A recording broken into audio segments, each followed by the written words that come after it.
Okay, so we're live. Okay, I can probably start this one over. So, Utah Jazz are 3-0. Welcome to the Salt City Hoops live postcast. I've got my chill beer here, the Pacifico.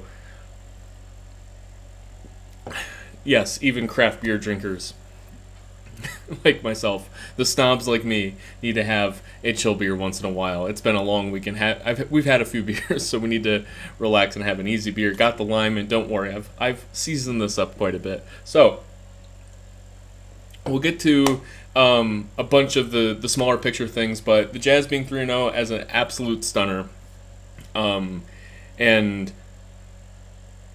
we've talked big picture before in the past couple games of, oh, what does this mean for tanking and everything, but I'm having a blast. This is a really great time. I'm really enjoying watching this team. This team hustles. Those jerseys, they broke out the highlighter yellow jerseys today.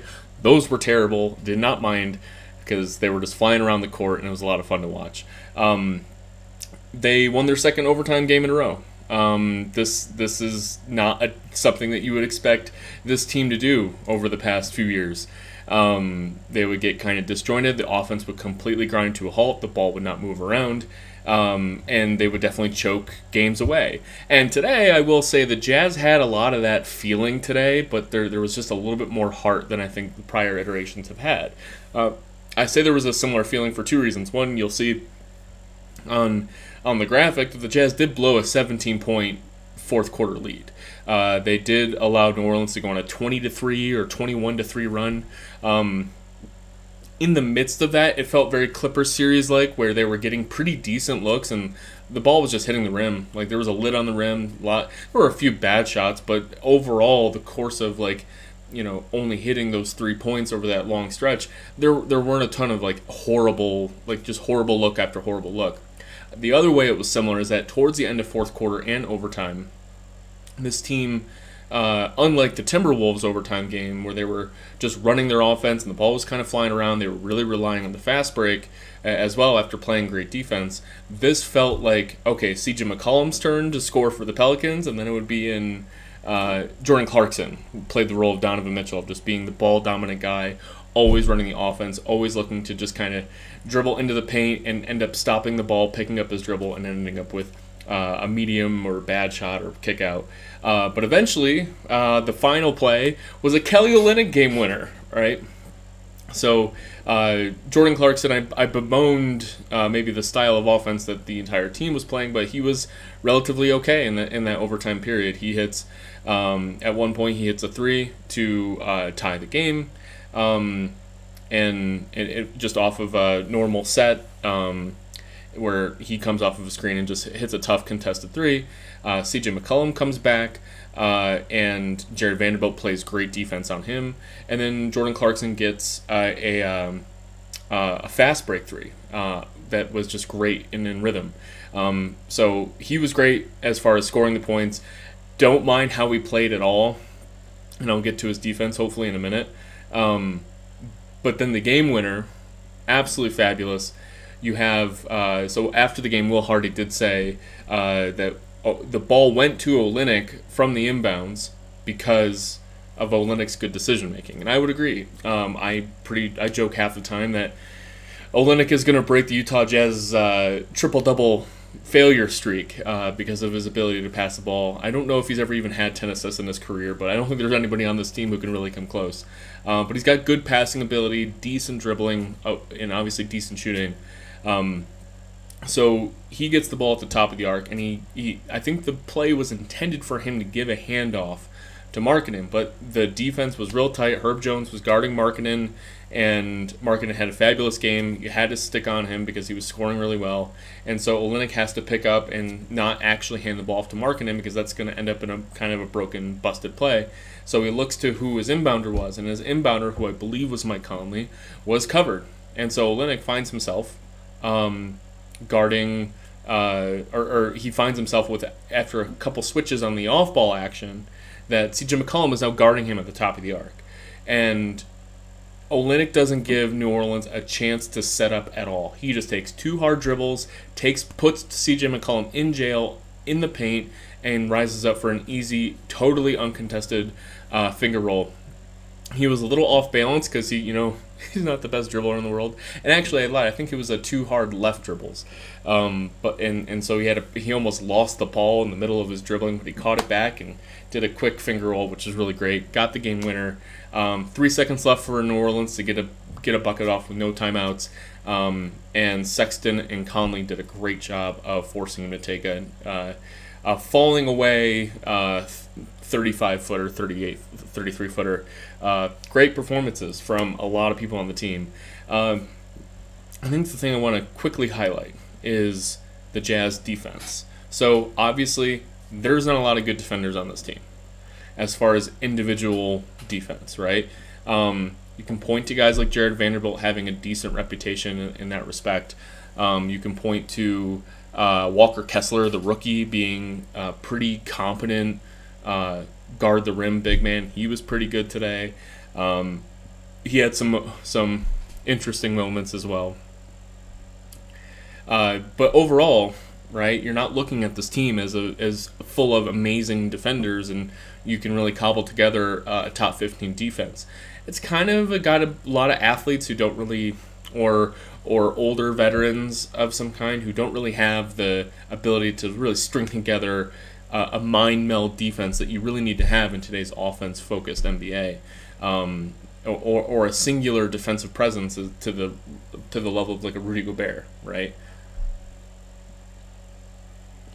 But instead, this team does what I've been begging Quinn Snyder to do over the past couple years, which is take your bad defenders who have a lot of energy and a lot of spirit and just say, you know what? You can guard your guys one-on-one. That's fine. How about you guys just fly around the court, gamble a lot, try to see if you can catch the offense off kilter with making a poor decision or not looking your way. And that probably won't work against the Luka Doncic-led teams of the world where he can just pick his open shots. Like, you can't really gamble too much with him because he has eyes everywhere and he really understands things. But we had lots of poke-outs of Zion Williamson post-ups. The ball would go in for a post entry to Zion Williamson, and Rudy Gay would poke it away. We had Jordan Clarkson, and I want to highlight him, just flying around the court almost at random, right? He is seeing that Jonas Valanciunas isn't looking his way. He's seeing a ball handler that doesn't really have the tightest handle, like a Herb Jones, and he's just mucking him up, right? Even though that's not his man. He's just kind of like operating almost as like a free safety, right? And part of that can be that, if you get a guy like Herb Jones on the perimeter or another non-shooter that you don't really have to guard, like Jose Alvarado can kind of shoot, but like you're okay leaving him open. It allows for that more of a roamer role, which I think is helpful and can obviously do that.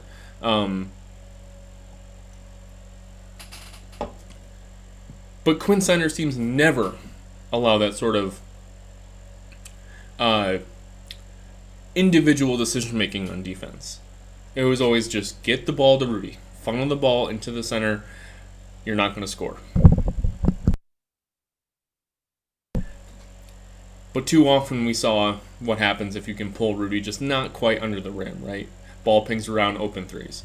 So I really like the game. It's really smart, energetic gambling. I really like what they're doing. Walker Kessler, I think he has the makings of being that sort of like standard center that you really appreciate having. He got bodied a couple times today by Larry Nance had one, and on the other end, Walker Kessler rose up for a dunk and was blocked by the 5'11" Devontae Graham, which was a hilarious thing. But that was because Kessler goes up for a layup or a dunk from a little bit further from his comfort zone, and Graham was just standing right under the rim and gave a two-step jump and jumped and got a good block on Kessler. But Kessler also blocked Zion Williamson today. That was really interesting to see. And speaking of blocking Zion Williamson, the Jazz and Pelicans ended up pretty much in a talent match towards the end of the game, right? If the Jazz are better than we thought, and they actually do have some good players on their team, combined with the Pelicans losing Brandon Ingram and Zion Williamson in the middle of the game, you end up with lineups that actually seem pretty matched. Like at the end of the game, for the Pelicans, their main lineup at the end was Jose Alvarado, who is definitely a 12-minute per game bench guy. CJ McCollum, obviously. Trey Murphy is a sharpshooter you got to have out there. Herb Jones is a guy who comes in and out of a closing lineup based on if they can afford the shooting lack or not. But obviously a fabulous defender who they sicked on Lauri Markkanen towards the end of the game after Markkanen's amazing 30-point performance. And Larry Nance. So Valanciunas, I think it's notable. He was not hurt or injured or anything. They just held him out of the game. But with no Brandon Ingram, you now have Herb Jones in there, right? And with no Zion Williamson, now you're putting in Jose Alvarado, right, as just like a guy who can also dribble, right? I think Trey Murphy is a pretty reliable guy that you're always going to have on the floor at the end of the game with Zion and Brandon Ingram. So you end up with a line, again, to summarize: Alvarado, McCollum, Murphy, Herb Jones, and Larry Nance. That's not a very good team, guys, right? It's also the team that came back from 17 points down. So I think you did have a good talent match at the end of that game, but you're on the road, your second game in a row. You just played an overtime game 2 nights ago. You're in overtime again. The Jazz pulled it out, and I was very impressed by that. The Jazz closed with Jordan Clarkson, Conley, Vanderbilt, Olynyk, and Markkanen. Vanderbilt had a few dumb fouls, again, in foul trouble, but the guy, his mode of defense is just something that, going back to this kind of helter-skelter, flying around the court style of defense that we're not used to, that's his game, but he does it at such an extreme level that it really takes opponent offenses off guard, because they just don't play a guy like that every night. So he does get a lot of turnovers. He does force a lot of steals. It's really, really interesting and fun to watch. His final line, 15 points, 4 rebounds, 4 steals. Had a block. By the way, the shots looked terrible, and I don't really encourage him to do this, but he was 2 of 3 from 3 today. He took all 3 of this is Jared Vanderbilt, all 3 of his threes from the same point, the right corner. All of them were contested. He had not heavily, but like he had Jonas Valanciunas was guarding him out in the corner, and Jonas Valanciunas puts a hand up, and Valanciunas is a tall guy. It was a fairly contested shot, and Vanderbilt gets the ball, and he just says, "This is going up." Wasn't late in the shot clock. It was actually fairly medium early-ish in the shot clock, and he just let it go. Just having that in his bag is interesting. I don't know if this feels a lot like the Derek Favors corner 3-point experiment to me. The one miss was an air ball for Vanderbilt. So I'm not super thrilled about the idea of it. Like, if you're going to have a guy like that, I love the confidence, because if you get into high leverage situations and he gets the ball wide open in the corner because the team isn't guarding him on purpose, and he can find a way to make them pay for it by being a 40% corner 3-point shooter, that changes everything, right? Derek Favors never got there.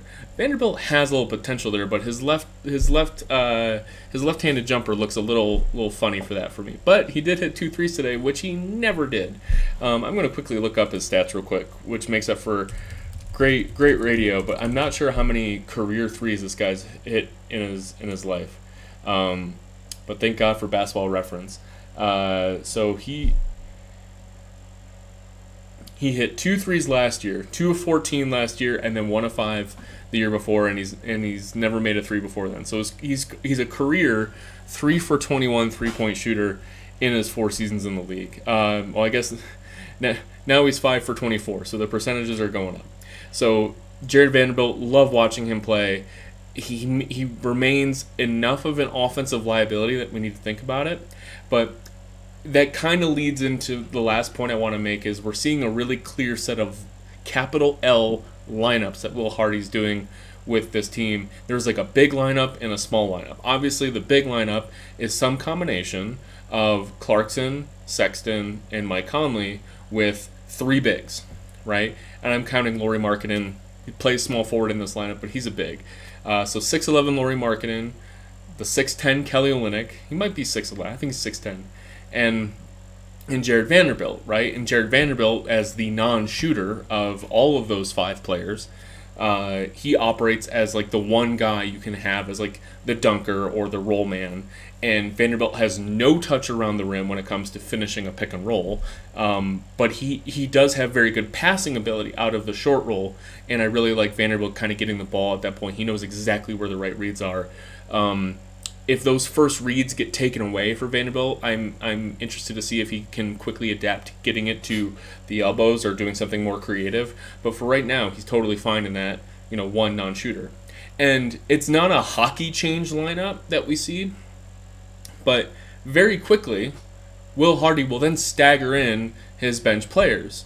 And those bench players will end up being Rudy Gay, Taylor Horton-Tucker, Malik Beasley, and I mentioned Colin Sexton, who kind of serves as like a bridge player there, and Walker Kessler, who also serves as a bridge player there. So Colin Sexton will come in for Mike Conley or Jordan Clarkson, usually Mike Conley, and then Walker Kessler comes in for Vanderbilt, right? And part of that's been for foul trouble, but the guy that Walker Kessler comes in for is the other big man, right? The team gets bigger, even bigger, when Kessler's on the floor. So then you end up the bridge lineup ends up being Sexton, Clarkson, and again 3 center type players: Lauri Markkanen, Kelly Olynyk, and Walker Kessler. Then it's like a drastic change pretty quickly, and it's usually after a timeout or at the start of the quarter. You end up with Colin Sexton, Taylor Horton-Tucker, Rudy Gay, Malik Beasley. I'm saying these kind of out of order, but you hear me, and Walker Kessler, and that ends up being actually an offense that is initiated typically by Taylor Horton-Tucker, who is terrible and shouldn't be doing that. That's all I'll say about him on today, because I'm probably going to have something bad about him to say about him every day. I'm glad that Taylor Horton-Tucker made a step back 3 with 12 seconds on the shot clock that had no business being attempted, but he made it. So interesting to see those lineups go. And the dirty work for this team, the great defense flying around, Rudy Gay's unselfish dirty work play, Clarkson's flying around, the gambling defense really suits his style, and just a nice, fun, hustling, good win for a very scrappy and entertaining Utah Jazz team. Brandon Ingram went out in the first half because he got a friendly fire from a teammate, hit him in the face, and he had a nosebleed, but then he just left for concussion symptoms. Hope he's okay. He tried coming back from one possession and just said, "I don't got it." So that was really nice to see as far as like just getting him out of the game, right? Like we've seen with the NFL, like guys just trying to push it out. Ingram's the star player, don't need to push it. We got a whole long season. Go ahead and hit the showers and just try to relax. Hopefully, they mitigate those symptoms pretty quickly for him. And then Zion Williamson. He was on the bench after this incident, so he probably wasn't seriously hurt. But on a fast break, he's going for a dunk. And as he's going up for the dunk, he looks like he's going to do it's a fast break dunk. He looks like he's going to do a big, wide tomahawk jam. Only he kind of cocks back a little far, and I think he actually was going to end up doing a layup because he kind of didn't jump as high as he thought. It was a little awkward. And Jordan Clarkson flies in from out of nowhere, and he actually gets his hand on the ball.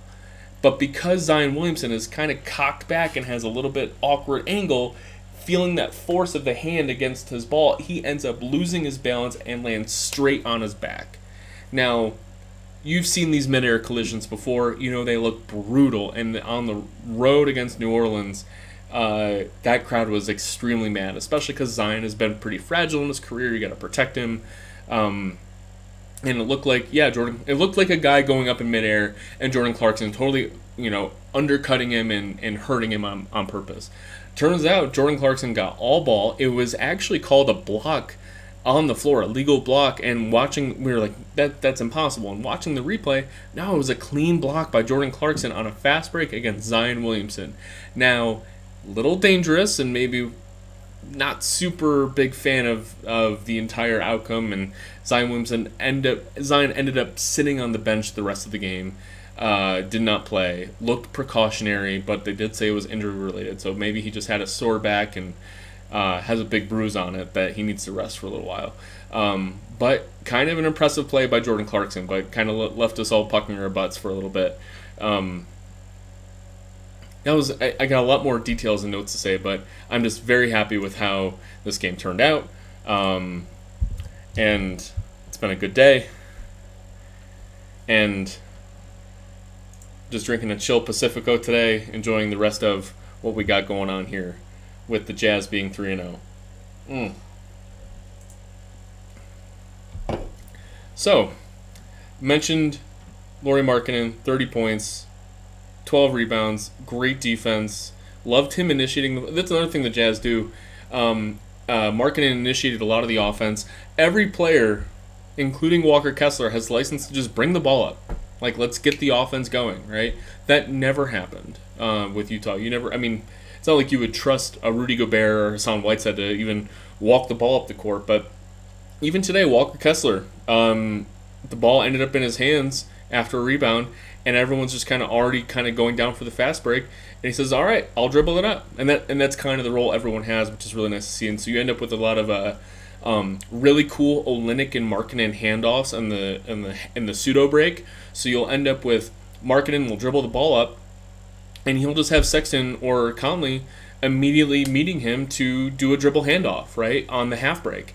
And and it doesn't immediately result in a shot attempt for Conley or Clarkson or whoever the ball handler is that takes the ball from Markkanen or Olynyk in that situation, but it gets the offense immediately flying, right? And I think that's a really that's super consistent. Watch it the next game. It just always happens that whenever Big is dribbling the ball up the court, the offense gets immediately initiated, whether it's through a dribble handoff or hitting a cutter or something. Something is happening immediately via these two big men who have license to just play basketball, right? And anytime, this is going to be a running theme of this podcast probably throughout the season, but the things we never saw Rudy Gobert do, right?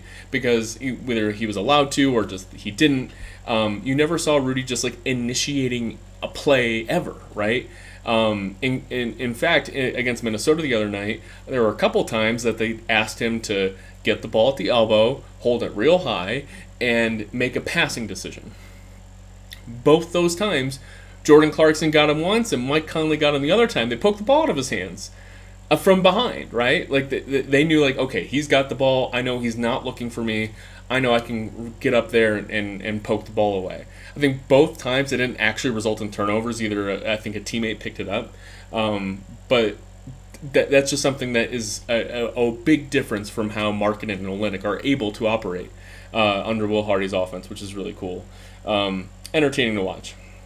Malik Beasley only got up 5 shot attempts. I think he was kind of unfairly frozen out a lot by the Talen Horton-Tucker-led offense. I think Malik Beasley should definitely give him 3-point shots, right? That is the reason he's out there. That's how that lineup will thrive.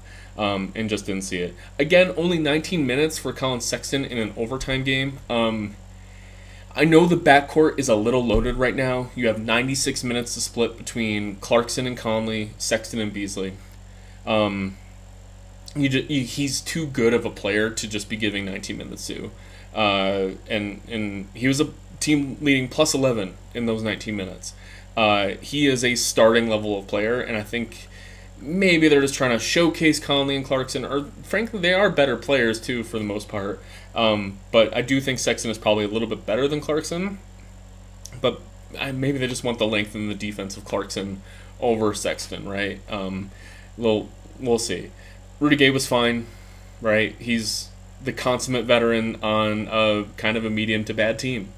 He's back to kind of filling that role. And I mentioned Walker Kessler being the center in that shift lineup before. They will also put Jared Vanderbilt back on the floor first. So Rudy Gay or Jared Vanderbilt ends up playing the largest guy on the floor. And Rudy Gay performed that role admirably. He fought against, he battled in the post against Zion Williamson today, and got a couple pokes. He forced a couple bad misses. I'm like, wow, that's pretty competent stuff at center from Rudy Gay. And I think you could write a longer story about what happened last year under Quinn Snyder for Rudy Gay, but this team is good for him. And he played 20 minutes, it was fine. 15 minutes, I'm sorry.